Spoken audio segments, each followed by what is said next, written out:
નમસ્તે વિદ્યાર્થી મિત્રો, આજે આપણે ફરી વખત ટેન્સના સિરીઝનો એક નવા વિડીયો સાથે આજે આપણે મળીએ છીએ, જેમની અંદર આજે જે કંઈ પણ આપણે અભ્યાસ કરવાનો છે એ કરવાનો છે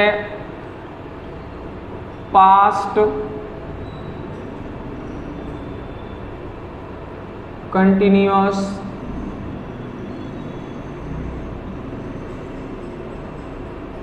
પ્રોગ્રેસિવ અથવા તો ઇમ્પરફેક્ટ ટેન્સ.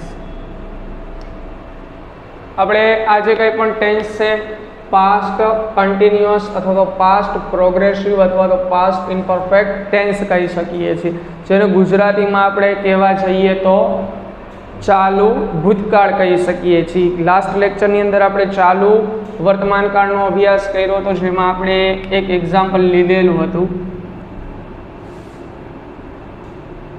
પ્રેઝન્ટ કન્ટિન્યુઅસમાં.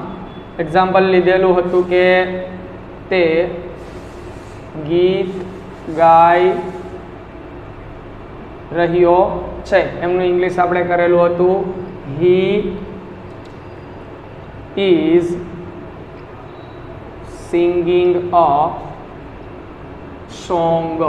એવી જ રીતના અત્યારે આપણે જે કંઈ પણ શીખવું છે, કરવું છે પાસ્ટ કન્ટિન્યુઅસનું વાક્ય, જે ગુજરાતીમાં શું બને છે તો તે ગીત ગાઈ રહ્યો હતો. તે ગીત ગાઈ રહ્યો હતો. સેમ ટુ સેમ તે ગીત ગાઈ રહ્યો. ખાલી શબ્દ એક જ ફેર છે. અહીંયા છે એટલે વર્તમાન કાળ થયો, પણ અહીંયા જ્યારે હતો શબ્દ આવે તો એ શું થઈ જાય છે? પાસ્ટ થઈ જાય છે.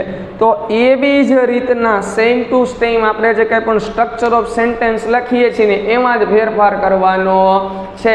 જ્યારે આપણે ટુ બી પ્રેઝન્ટની જ્યારે વાત કરતા હતા કે તે વિદ્યાર્થી છે તો હી ઇઝ અ સ્ટુડન્ટ આપણે કરતા હતા, પણ તે વિદ્યાર્થી હતો એવું કરવા માટે આપણે શું કર્યું હતું ભાઈ? ખાલી હેલ્પિંગ વર્બની અંદર ફેરફાર કર્યો તો હી ઇઝ અ સ્ટુડન્ટ એટલે તે વિદ્યાર્થી છે, પણ જ્યારે તે વિદ્યાર્થી હતો છેની જગ્યાએ આપણે હતો કર્યું. તો એવી જ રીતના ઇંગ્લિશ વાક્યમાં પણ એ જ રીતે હી ઇઝ અ સ્ટુડન્ટની જગ્યાએ કરવાનું થશે હી વોઝ અ સ્ટુડન્ટ. તો ઇઝનું વોઝ કર્યું છે. સમય ફેર્યો એટલા માટે આપણે હેલ્પિંગ વર્બ ફેર્યો. અહીંયા પણ શું ફરે છે? સમય ફરે એટલે આપણે શું ફેરવવાનું છે?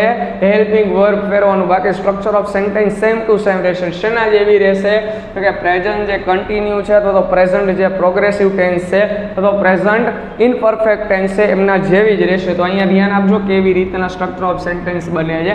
સૌપ્રથમ આપણે એફર્મેટિવ સેન્ટેન્સની વાત કરીએ તો સબ્જેક્ટ અહીંયા એમિઝાર હતું એની જગ્યાએ આપણે લેશું વોઝ અથવા તો વર પ્લસ વર્બનું ફોર્થ ફોર્મ અથવા તો પ્રેઝન્ટ પાર્ટિસિપલ ફોર્મ પણ કહી શકીએ, plus object plus other words. એવી જ રીતના તમારે જો નેગેટિવ સ્ટ્રક્ચર ઓફ સેન્ટેન્સ બનાવી છે તો સબ્જેક્ટ પ્લસ વોઝ અથવા વર છે એમની પાછળ નોટ લગાડશું, હેલ્પિંગ વર્બ પછી not plus fourth form plus object plus other words.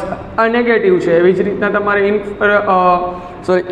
Affirmative sentence બનાવવું છે તો એમની અંદર સબ્જેક્ટ અને હેલ્પિંગ વર્બનું સ્થાન ફરી જાય તો પહેલાં શું આવી જાય?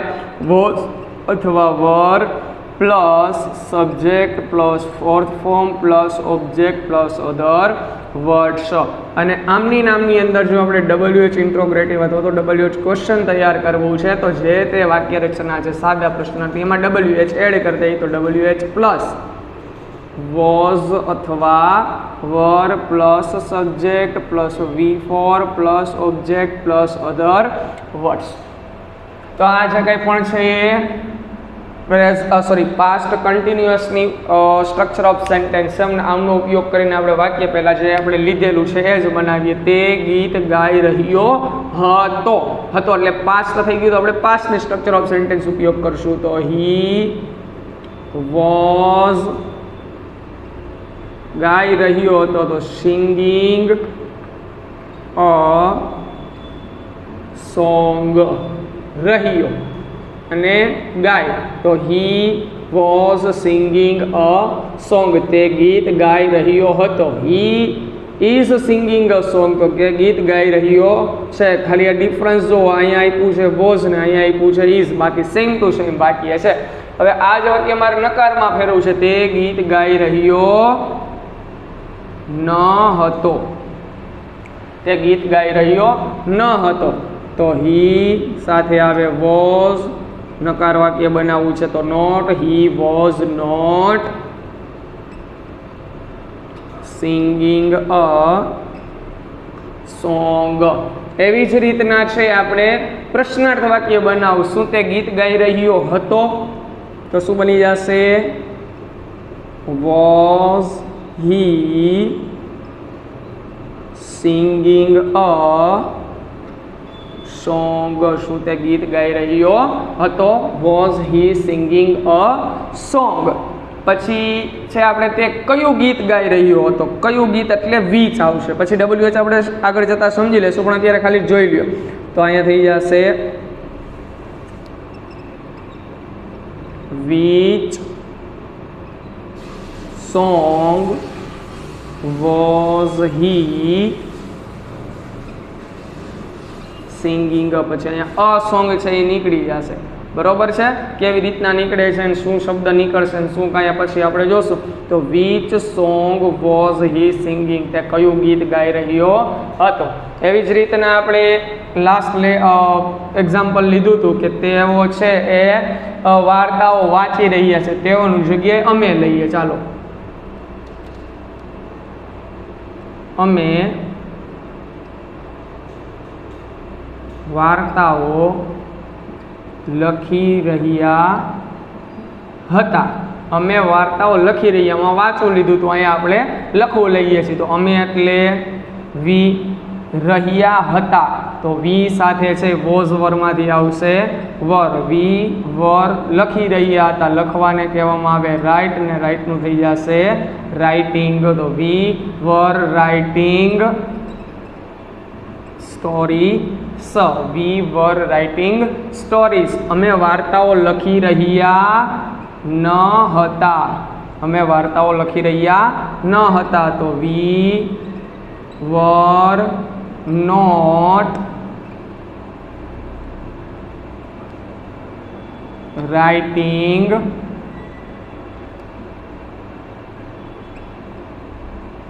સ્ટોરી સ. શું અમે વાર્તાઓ લખી રહ્યા હતા? શું અમે વાર્તાઓ લખી રહ્યા હતા? તો વર વી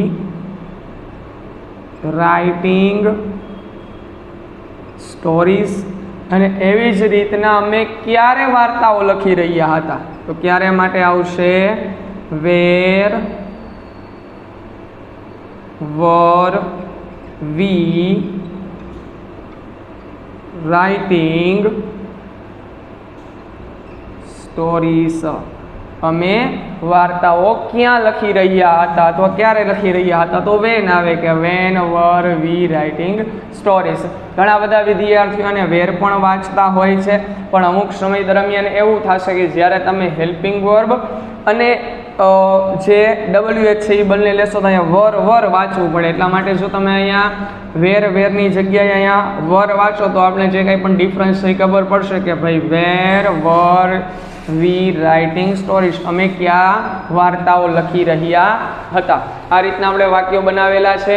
એમની અંદર જે આઈ, હી, સી, ઇટ અને સિંગ્યુલર તમને નાઉન આપેલું હોય એમની સાથે આપણે લેશું વોઝ, અને આ સિવાયના પ્લુરલ સબ્જેક્ટ યુ, ધે, વી અને પ્લુરલ નાઉન આપેલું હોય તો એ સમય દરમિયાન છે આપણે લેશું વર. અને વેર બોલો તો વાંધો નથી, પણ વર બોલો તો વધારે સુટેબલ રહેશે. તો જ્યારે ક્યારેય પણ આપણે સબ્જેક્ટની અંદર કન્ફ્યુઝન ઊભું થાય તો અત્યારે ખાલી એક પર્ટિક્યુલર યાદ રાખી લેજો. પછી નેક્સ્ટ લેક્ચરની અંદર છે આપણે આખું કોષ્ટક જ્યારે બનાવશું ત્યારે તમને વધુ ખ્યાલ આવી જશે. તો આ જે કાંઈ પણ છે એ શું છે? પાસ્ટ કન્ટિન્યુઅસ અથવા તો પાસ્ટ પ્રોગ્રેસિવ અથવા તો પાસ્ટ ઇમ્પરફેક્ટ ટેન્સ કહેવામાં આવે છે, જેને ગુજરાતીમાં આપણે કહી શકશું ચાલુ ભૂતકાળ. એમની સ્ટ્રક્ચર ઓફ સેન્ટેન્સ પણ અહીંયા લખાવેલી છે, એને ખાસ યાદ રાખવી. અને કયા સબ્જેક્ટ સાથે કયા હેલ્પિંગ વર્બ લેવા, આ જે કંઈ પણ હેલ્પિંગ વર્બનો ઉપયોગ આમાં કર્યો છે એ ટુ ટુ બીના જે પાસ્ટના જે કંઈ પણ વાક્યો હતા જેમની અંદર તે વિદ્યાર્થી હતો તો હી વોઝ અ સ્ટુડન્ટ, તો એમના જે કંઈ પણ હેલ્પિંગ વર્બ છે શેના છે તો કે ટુ બી પાસ્ટના છે. ટુ બી પાસ્ટના જે કાંઈ પણ હેલ્પિંગ વર્બનો ઉપયોગ આપણે ક્યાં કર્યો હતો કે પાસ્ટ કન્ટિન્યુઅસ ટેન્સની અંદર કરેલો છે.